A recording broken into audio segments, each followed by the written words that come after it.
The Honourable Rod Caddies. Thank you, Acting President. Now, this bill is a very interesting one. It's the ultimate admission that we need to keep using coal.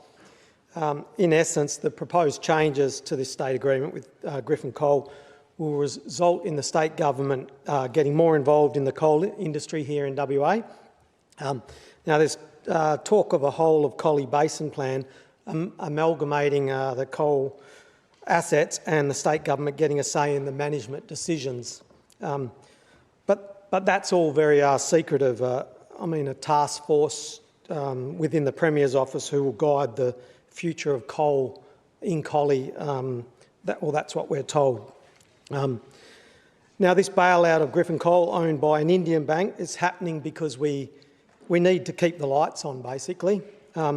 The government makes it clear that the Japanese-owned Blue Waters coal-powered plant will keep operating for the foreseeable future.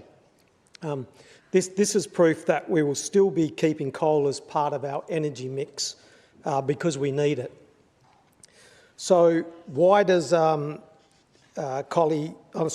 Griffin Coal need this help and intervention? The Honourable Dr. Steve Thomas provided a lot of insight into this during his contribution, and it was very informative, I'm sure, for most people in here, but I really found it very informative, so thanks for that.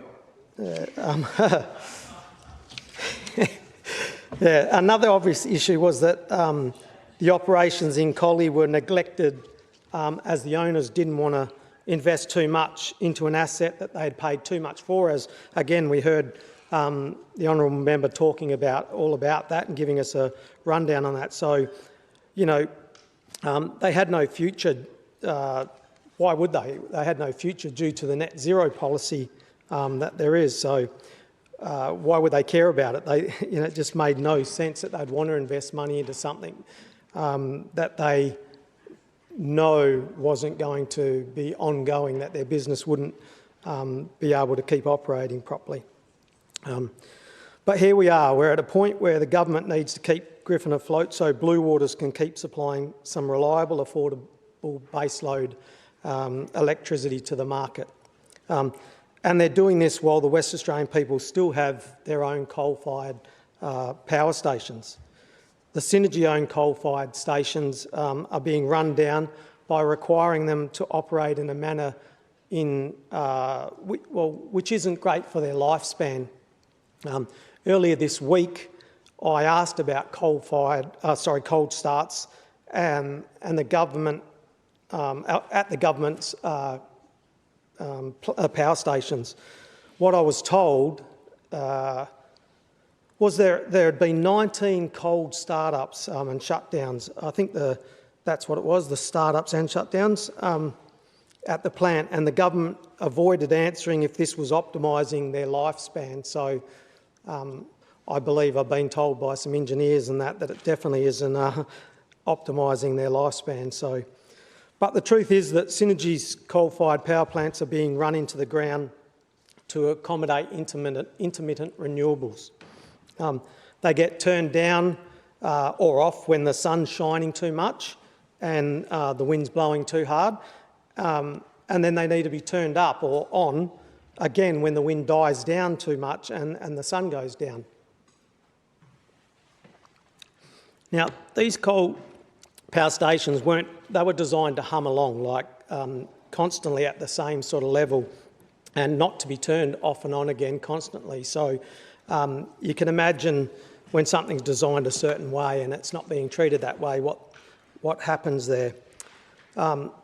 Yeah, so another thing to note, the cold start at coal-fired power stations requires huge amounts of diesel to start up each time. So to get the plant back to the required temperatures and to burn the coal. So I wonder if that cost of using that diesel, starting them coal-fired stations, is attributed to the cost of coal-fired electricity, when it should really be considered as part of the renewables, the intermittent renewables that we're trying to introduce, because they wouldn't have to be starting and stopping if they were operating like they should do. So the Cook Labor government's running our state-owned coal plants into the ground whilst banking on being able to access reliable coal-fired baseload power from the privately owned Blue Waters coal plant.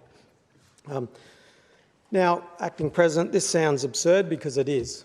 The Labor Party has created this situation because they gambled on viable baseload option becoming available to achieve their net zero 2030 targets. They say the cheapest option is renewables plus batteries plus gas, but this is a half-truth or misinformation, as the Labor Party likes to say. It all depends on if you look at a whole system cost, or if you look at the cost of generating a unit of electricity at the generation site. Now, intermittent renewables may be cheaper in terms of the per unit cost, but when you factor in the whole of system costs, it turns out renewables are painfully expensive. This was exposed by the Economic Regulation Authority. They raised the benchmark reserve capacity price. The current reality is that we are desperately trying to build more gas turbines in time to turn off the coal plants, all while spending millions to secretly keep coal going. This is because they know the batteries and the intermittent renewables are a terrible option. So this is the reason for this bill, and that's why One Nation will be supporting it. It's basically proving what we've been saying all along, that we're right all along on net zero energy security and that we need to keep using coal.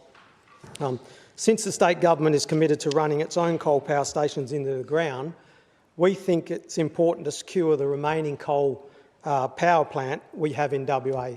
Because the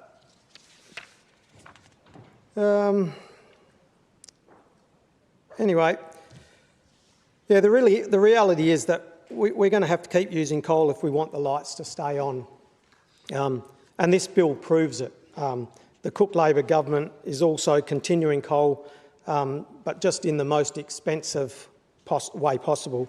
The WA taxpayer and the energy consumer would be better off if Synergy could get a longer life out of its coal-fired assets. We'll end up needing to replace the Synergy coal plants with another form of baseload generation, which is likely to be coal-fired power stations in my view, or in our party's view. Now, the Honourable Steve Thomas disagrees with this because he says there's not enough coal in Collie. He was saying we don't have enough. Okay, you did say that, Honourable Steve Thomas, so correct, not enough viable coal, you did say. So, but even if that's true, I mean, we could import coal. I mean, China and other places import it from Australia, so surely we could import coal across ourselves, maybe, to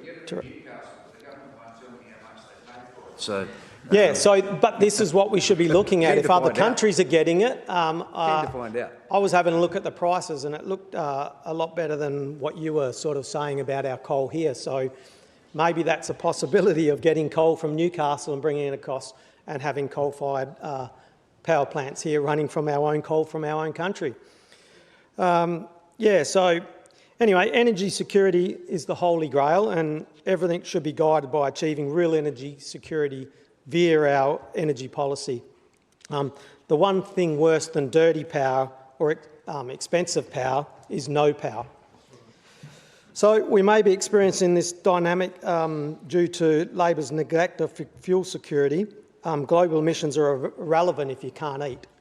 The sooner the government and the opposition, for that matter, admit that net zero is a dumb idea, the sooner we can get back to providing cheaper, more reliable power instead of trying to change the weather. They need to stop listening to their green mates over here who are just laughing about us worrying about changing the weather instead of actually getting reliable power. And we could get back, we could send, who would send WA back, I should say, to the Stone Age within months if they had control of the energy policy. WA need to stop listening to Greta Thunberg and the Greens there They're not equipped to understand, obviously, with the complexities if they're going to be pushing net zero continuously when we've seen that it's just not going to work. And anyway, that's why One Nation supports this bill, because it ensures that coal remains part of our energy mix in Western Australia, which is One Nation's policy.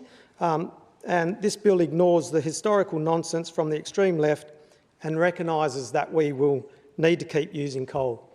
I thank the people within the electricity sector that have managed to educate the Labor Party on this matter. So anyway, I commend this bill to the House. Thank you.